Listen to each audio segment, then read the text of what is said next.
Sparkomatic, in-concert performance in car sound. The name Sparkomatic is synonymous with low-end, budget, inexpensive car audio equipment from the 70s, 80s, and 90s. You'd find their equipment in big box stores such as Walmart, Kmart, and basically any auto parts store. Today we have a bass cannon from the early 1990s, which is a very cool kind of bazooka bass tube device here designed to fit in your trunk, your pickup truck, your hatchback, or your van, according to the pictures. Now, if we go back to October of 1991, Stereo Review talks about new products, and here it is. The Sparkomatic STW 800 Bass Cannon is an amplified car subwoofer rated for 100 watts maximum power. That's right. Now, they do show $300 for the price here at the bottom, but then the next issue, they correct it to $89, which is equivalent to about $205 in 2024. Radio Shack also offered a similar model, the 12-1726, in the early 90s that retailed for $99. Now let's get this one open, which came from eBay and was brand new in the box according to the seller. Let's take a look and see what we have.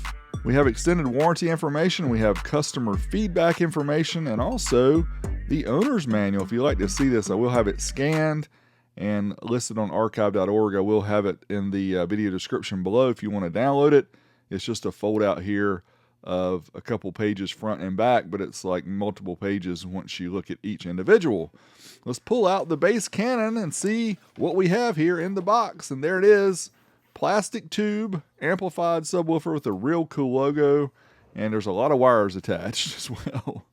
Basically, any auto parts store back in the day, I remember seeing these up in the car audio section. They were usually on the top, and I always thought the logo was very cool here on the box. And, you know, 100 watts maximum power, who knows how much power it really has. We'll find out later in the video. But here you can see on one end is the 8-inch subwoofer, which is covered up by a plastic grill. It has a Sparkomatic logo on there as well. Looks very nice. On the opposite side, we just have a port, and then there's a little dial control there. That is for the gain adjustment for the amplifier that's built in. But if we talk about dimensions, it is 18 inches by 9 inches, and it does have flat bottoms, so it is easier to mount. Some of the original bazooka tubes were all round, and they were hard to mount. But let's take off some screws here on one end so that we can pull it out and take a closer look and see what's inside. Now, this is the side with the port. Once we take this panel off, you can see we've got some dampening material inside, and there is the cable that goes down to the amplifier, and that is the gain control cable. And we also have the other cables, which are just kind of coming out of the enclosure, which is very weird. But let's take off 4 screws on the other side so we can take a closer look at this 8-inch woofer. And here we go. This thing does, again, the cover here is super nice, and again, this one's in excellent shape. But there's the woofer, 8-inch woofer. It does have a foam surround. It looks like a, pretty decent speaker. It's not super cheap. It once we pull it out, you'll be able to see it a little bit better, but this one's in great condition, had no issues with the foam surround or anything. But once we pull it out, here you can see it. It's got dual voice coils, as you can see, and that was kind of weird for 1991, to be honest with you. Magnet on it's not terribly small, but look at the way they have the amp mounted. It's actually mounted to the motor of the speaker. And there you go, STW 800. There is the amp. Yes, not a whole lot of beef here, my friends. And here's everything kind of broken down. You can see all the individual components.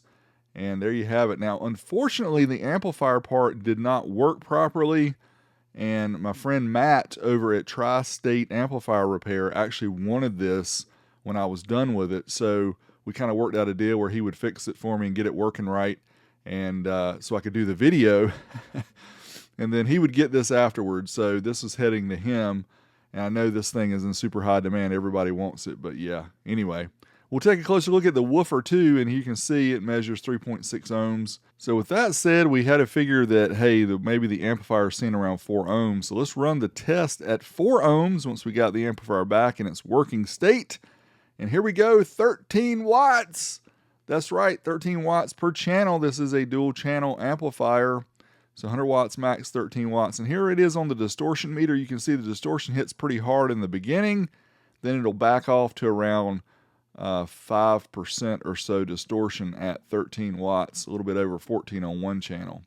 And then we checked it out here with the FLIR. You can see some pretty good temps there with one of the resistors. Here's a subwoofer from the Sparkomatic Bass Cannon. You can see it's got a foam surround, looks to be a polypropylene cone. This does have a dual voice coil, dual 4-ohm voice coil, looks like maybe 1.5 inches in diameter. But overall, this driver is in excellent condition. But what's really interesting is the way that the amplifier mounts onto the bottom of the subwoofer. I've never really seen that before, but let me show you the amp next. Here is the tiny amplifier, and we did send it to Matt over at Tri-State Amplifier Repair, and he went ahead and recapped it, and he had to fix the potentiometer, I think. Had a bad potentiometer on it originally, and got that fixed so I could actually even do the amp dyno test. But he wanted this speaker anyway, so what I was going to do is just do the test, and then he's actually going to get it in the end. But anyway, I'm going to go ahead and mount the amp back onto the speaker and go ahead and get it back in the box so we can do some in-car tests and see how it sounds.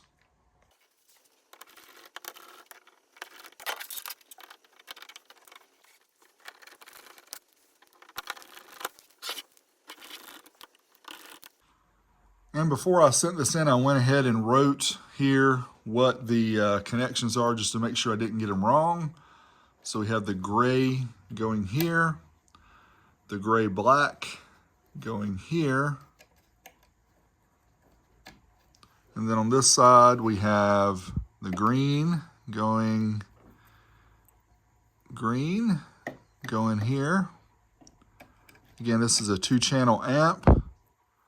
So we're going to make sure we hook it up correctly, and then the green black, and then this is wired up. It's ready to mount back in there, and then we can run the wires out of the back of the box and go ahead and mount the gain control on this bottom panel here, and I'll show you that. All right, first we have to drop all the wires and everything down into the base tube, because these have to actually come out the other side. So let's drop them in. Try not to let the acoustic foam fall too much. And then we'll let the woofer fit back in here. Make sure it's lined up with the screw holes. Okay, everything is lined up. Then we just have to make sure we get this in the proper orientation, which I think is this. Let me check. Make sure the writing's in the correct place. Yep, I think that is it. All right, let's get it mounted in.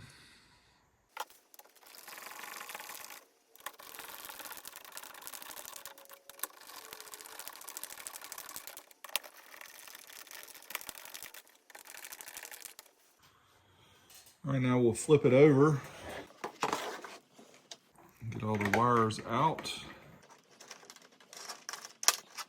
He added the RCAs. Those were not on here originally. This was just speaker level. And there is the gain control. We'll get that remounted before we obviously put this rear panel back on. So let's go ahead and do that next.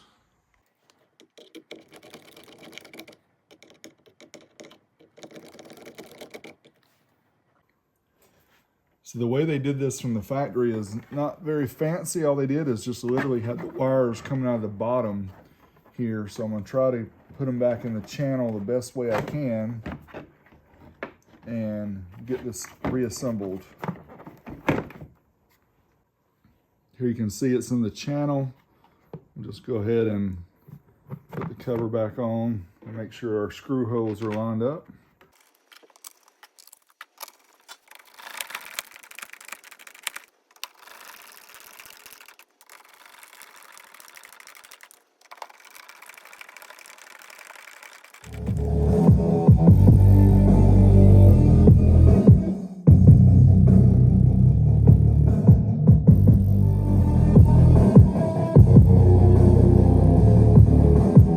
One thing you notice throughout these demos is the port noise, and I will talk about it later once we put it in the car.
Okay, we have it reassembled with the amplifier all working after we've tested it.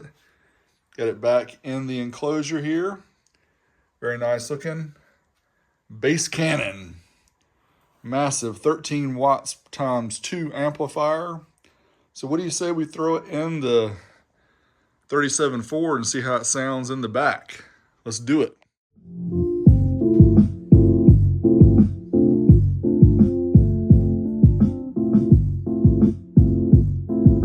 I've got the bass cannon in the back, but unfortunately I can still hear that port noise. I'm gonna turn it up so you can listen.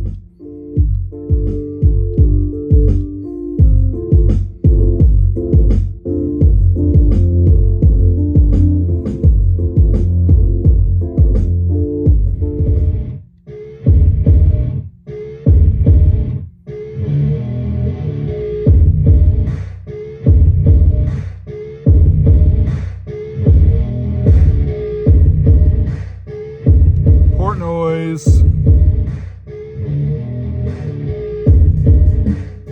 That's a shame.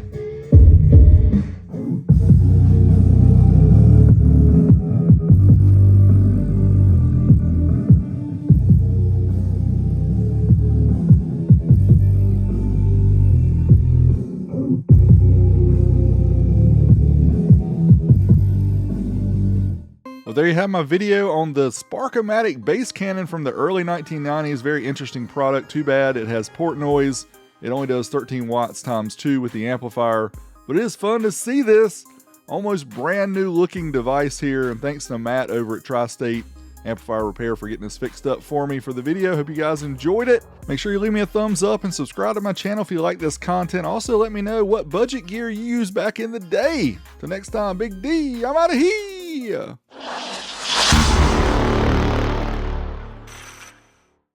I found this really cool commercial from 1984 from Sparkomatic. It is on YouTube. I'll leave a link in the video description below. The concert in your car.